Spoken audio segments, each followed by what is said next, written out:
Ron, what a great song before we talk about this very serious topic. It is well with my soul. Today is a very serious day in my mind. It's a real day.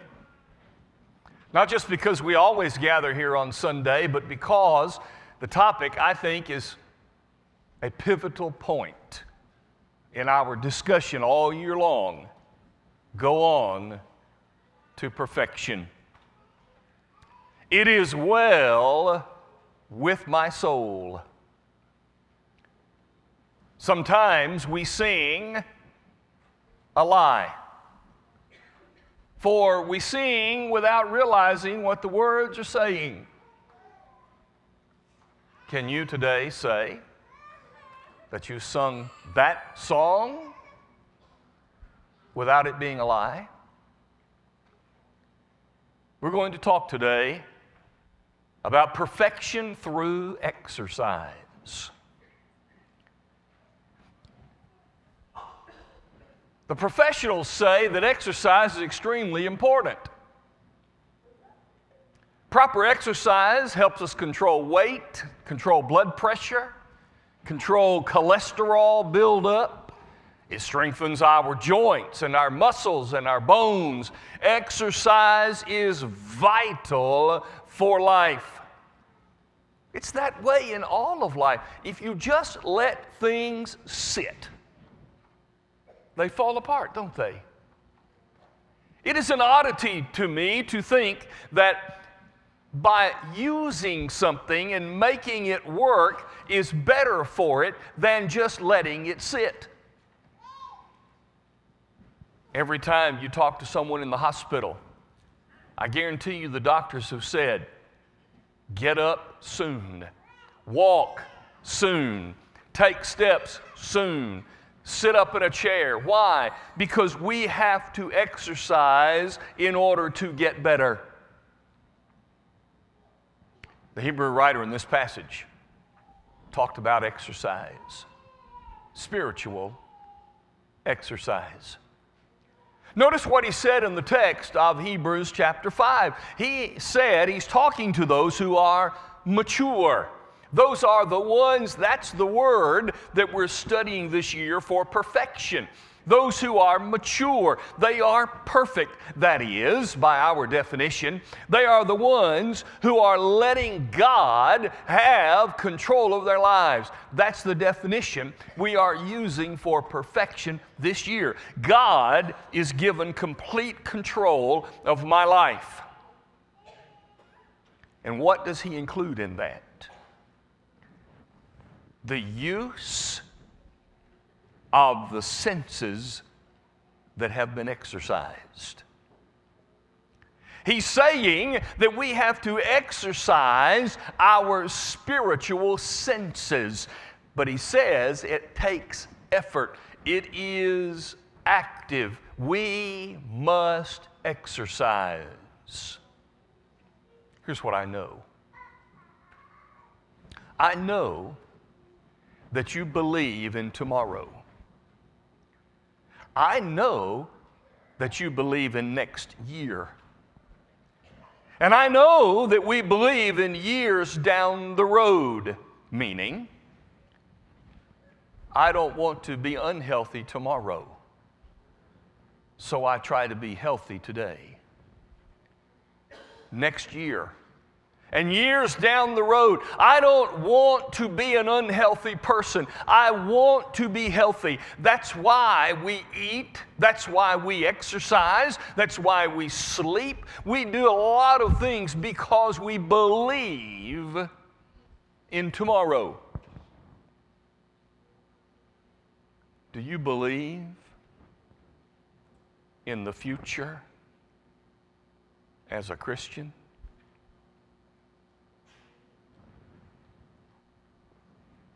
If you believe so strongly in the years that are to come in your life,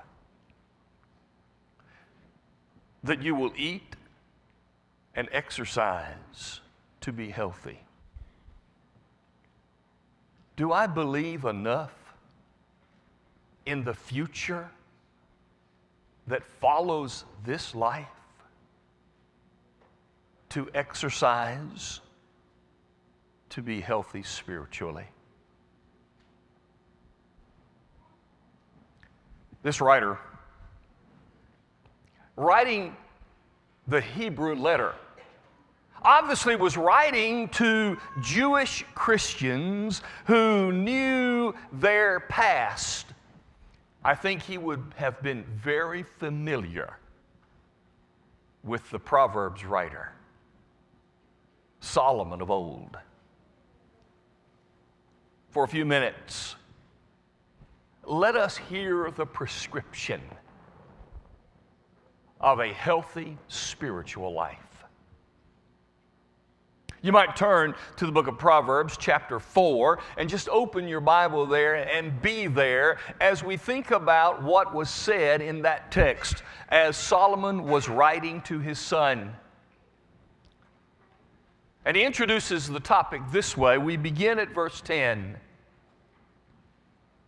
Hear, my son, and receive my sayings. For the years of your life will be many. I have taught you in the way of wisdom. I've led you in the right path. When you walk, your steps will not be hindered. When you run, you will not stumble. Take firm hold. Do not let go. Keep her. She is your life. Solomon said to his son, listen to what I'm saying. Hold on to this instruction. I want you to be healthy. Here's what he said. If you will do this, you will have many years, a long life.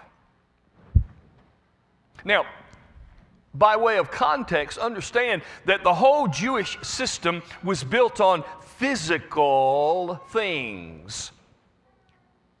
The Hebrew writer, or the Ephesians writer, Paul, in Ephesians chapter 6, in making his statement about children, obey your parents in the Lord, for this is right. This is the first commandment with promise, that it may be well with you and you live long on the earth.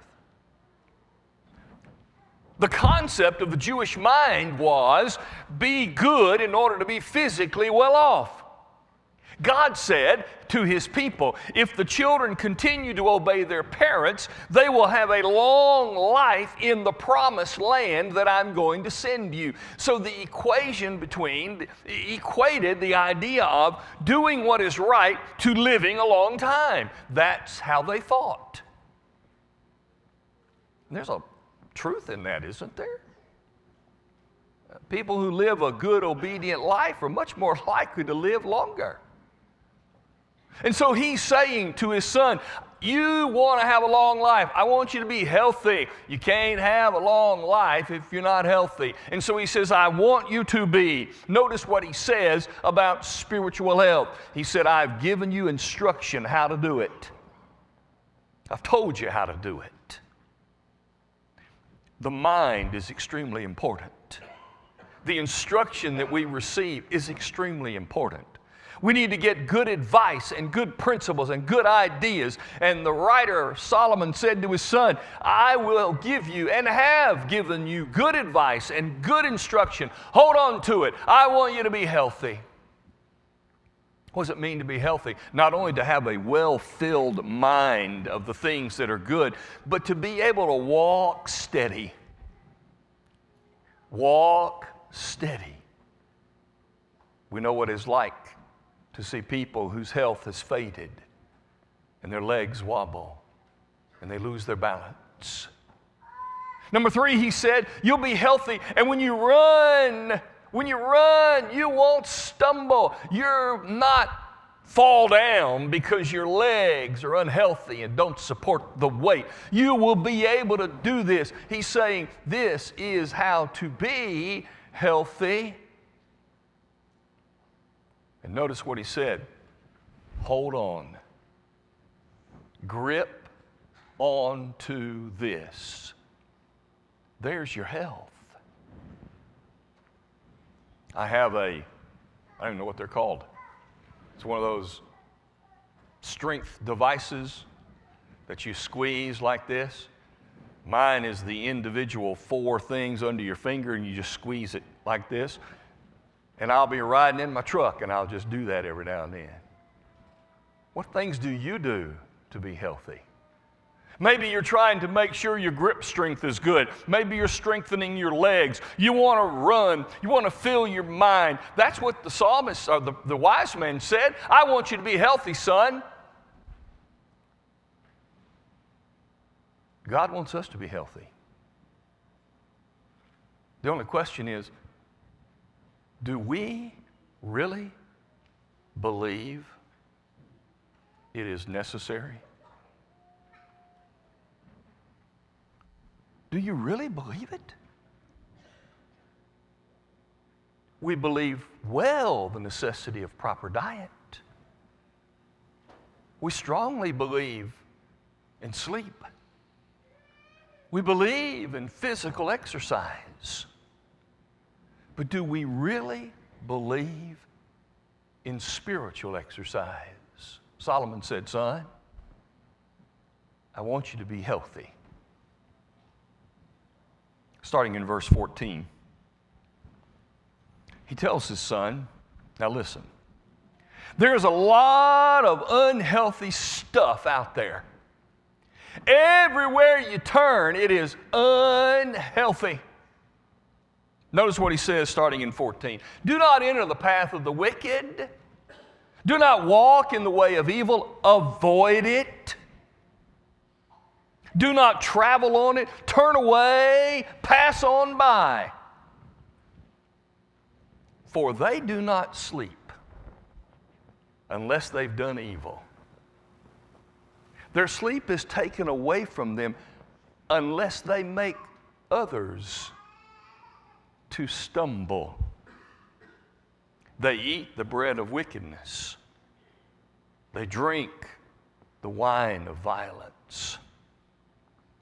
The path of the just is like a shining sun. It shines ever brighter to a perfect day, but the way of the wicked is darkness. Notice, they do not even know what makes them stumble.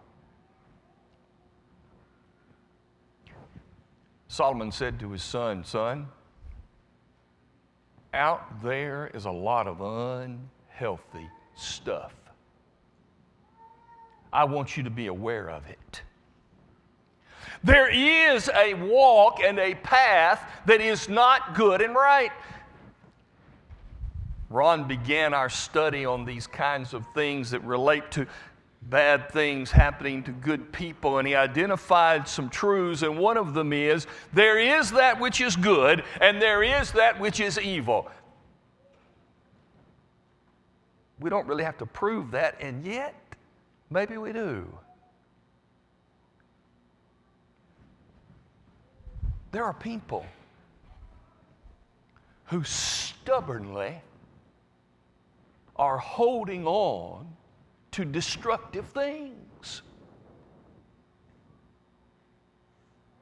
There are people stubbornly saying, I'm going to do what I want to do. But if bad is bad, why do we stubbornly hang on to it? I'm not talking about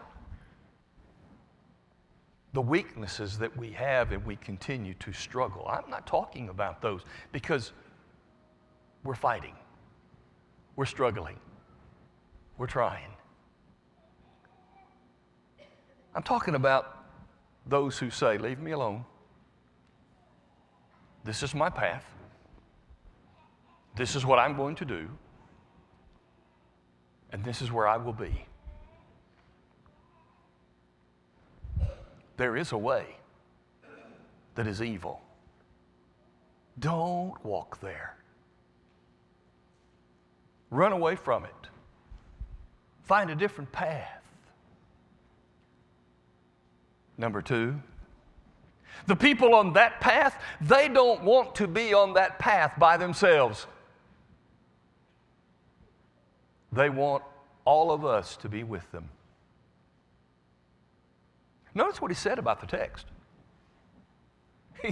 He said to his son, they don't even sleep unless they've done something evil. They don't sleep unless they have caused somebody else to fall. We talk about it this way. There are people who don't want to raise themselves to a higher level. They want to bring others down to their level. Because people on this path, these unhealthy people, it is not enough for them to be unhealthy by themselves. They want everybody to be unhealthy because in some way it justifies, or at least it helps them deal with their own unhealthy life because others are doing it as well. That's a very childish mentality, isn't it? Because we parents look at a child and say, why did you do that? Well, he did it too. Oh, okay. What is the common thing that everybody says? If your friends told you to jump off a bridge, would you do it? That is a childish way of life that tries to justify, well, this is why I'm doing it, because they did it, or she did it, or it's okay because everybody's doing it. He says, wait a minute. You know why everybody's doing it? Because they don't want to do what's right, but they also don't want to do what's right by themselves.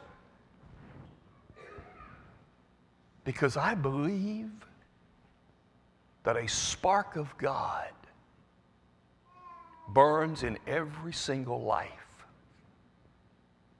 And instinctively they know this is not right. And the only way, therefore, to feel better is to get others to do what's not right as well. They're on a bad path. They don't want to be there by themselves. But number three, they don't even know why they're stumbling. They don't even understand it. They can't figure out that this activity causes this. How many times I've been in conversations with people.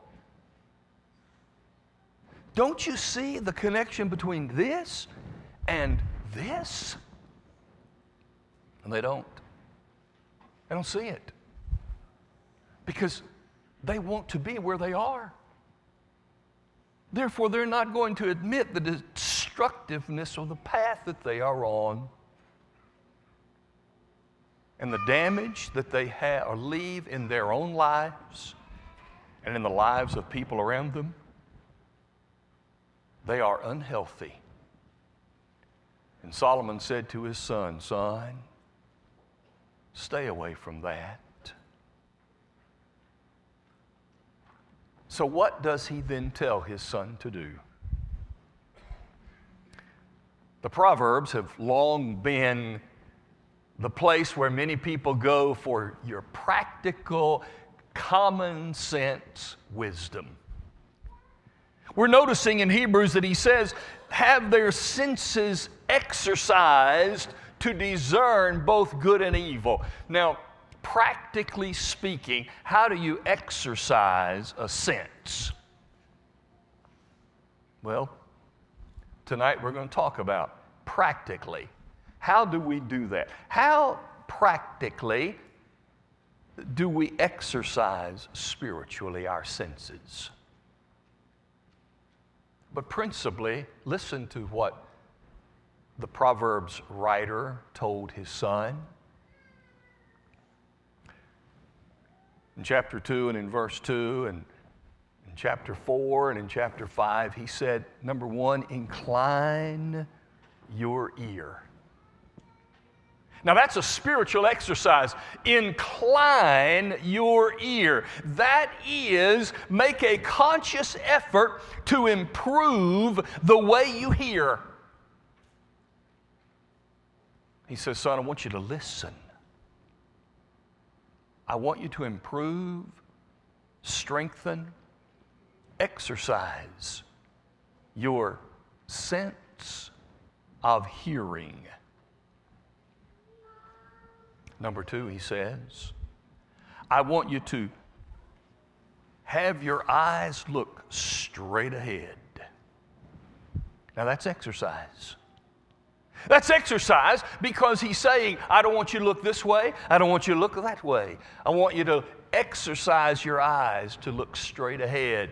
It calls to mind the blinkers that are put on the side of horses when they are racing so as not to see left and right, but only to see straight ahead. Solomon said to his son, I want you to understand this. I want you to see that you need to look straight ahead and exercise yourself to that. Number 3, in chapter 13, he says, defend your mouth. The word really means to put a lock on it, to grip hard and hold on to it. Exercise your mouth, control it, hold on to it. Don't let it get away from you. Because it's unhealthy to say things sometimes. And it causes all kinds of damage.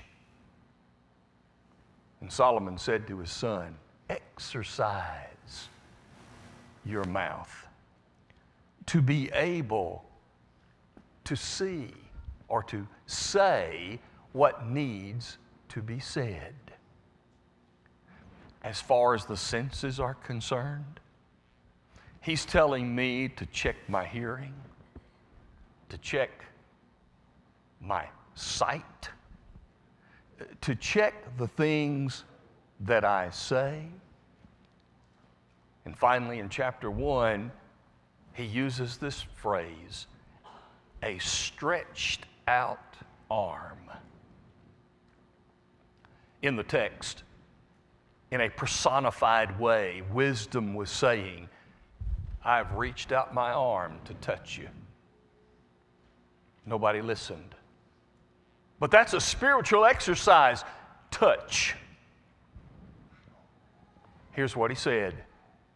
Son, you want to be spiritually healthy?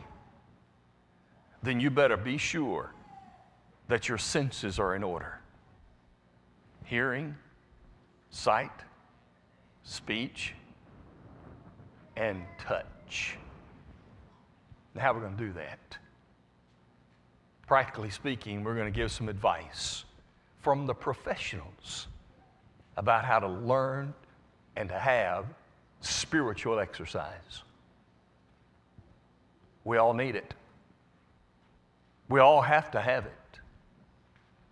Maybe I just need to be reminded more. Today, I hope you believe in spiritual exercise. And I hope you believe that there is a vast importance connected because of what is coming. You want to have a long life, spiritually speaking, you better exercise. Today, if you want the greatest trainer that ever was to work with you in your exercise, Jesus trains people to be the people they should be. Today, come join his training regimen.